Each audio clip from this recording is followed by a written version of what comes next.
Bien, nous voilà à Forum à Bergerac, nous sommes samedi 5 février. Et Jean-Jacques Gillot et Michel Moreau sont deux écrivains locaux qui ont travaillé sur un dictionnaire des résistants du Périgord.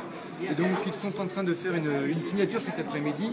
C'est l'occasion pour Canal Pop de les rencontrer et de leur demander quels ont été les obstacles pour réaliser ce dictionnaire de la résistance, plutôt des résistants en Périgord. On y va. L'appareil FTP. D'accord. Beaucoup, lorsque les FTP sont sortis au printemps ou à l'été 44, sont repassés au FTP du Parti communiste. Mais ça ne remet pas en cause leur engagement, qui pour nous est tout aussi honorable et mérite autant d'être signalé. Donc difficile de faire un portrait type du résistant du Périgord. Le portrait type, il n'y en a pas. Justement, notre objectif, c'était de démontrer toute la diversité des engagements, toute la diversité des catégories socio-professionnelles, des inclinaisons philosophiques. Nous voulons montrer que la résistance a été une réaction d'hommes et de femmes face à certains événements ou par leur propre son intérieur. Nous voulons montrer que la résistance n'est pas une chapelle, n'appartient pas à une chapelle, n'appartient pas à un parti, ne saurait être communo-gaulliste exclusivement comme on veut nous le faire croire, mais que la résistance est une affaire de personnes et c'est une affaire d'individus. Bien, vous n'avez pas été trop dans le consensus non plus. Nous ne sommes pas dans le consensus, nous ne sommes pas dans le consensus. C'est difficile quand même. Parce que justement, nous avons produit beaucoup de sources inédites qui remettent largement en cause les sentiers battus et les histoires mémorielles qui nous faisaient prendre des vessies pour des lanternes. Bien, on vous remercie pour ce projet. Est-ce qu'on peut imaginer d'ici peu un dictionnaire des collaborateurs en Périgord? Là, c'est beaucoup plus dur.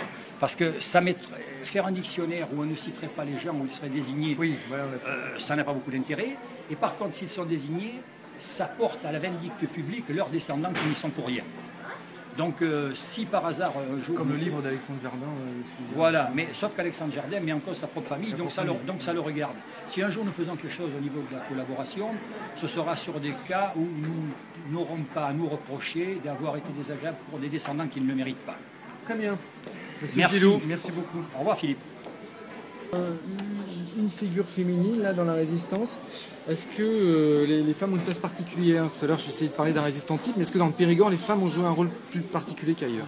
Nous avons reconnu un certain nombre de femmes parce qu'effectivement on était peu en quantité, où elles ont eu un rôle tellement effacé, tellement discret qu'on les a oubliées malheureusement. Donc nous avons essayé de les faire sortir de l'ombre et par exemple de montrer l'importance des postières qui pour la transmission. téléphonaient, les Allemands viennent de passer ici, ils vont peut-être passer là-bas, téléphoner à sa collègue de Hambourg, puis hop, la chaîne partait, on téléphonait vite tout autour. Et à l'époque, les postières étaient effectivement d'abord dans un danger, certain, bien sûr. mais aussi très dévouées à la cause. On connaît peu de cas de femmes de postières qui aient trahi. Et toutes les femmes de la campagne qui essayaient le ravitaillement. Ravitailler les maquis.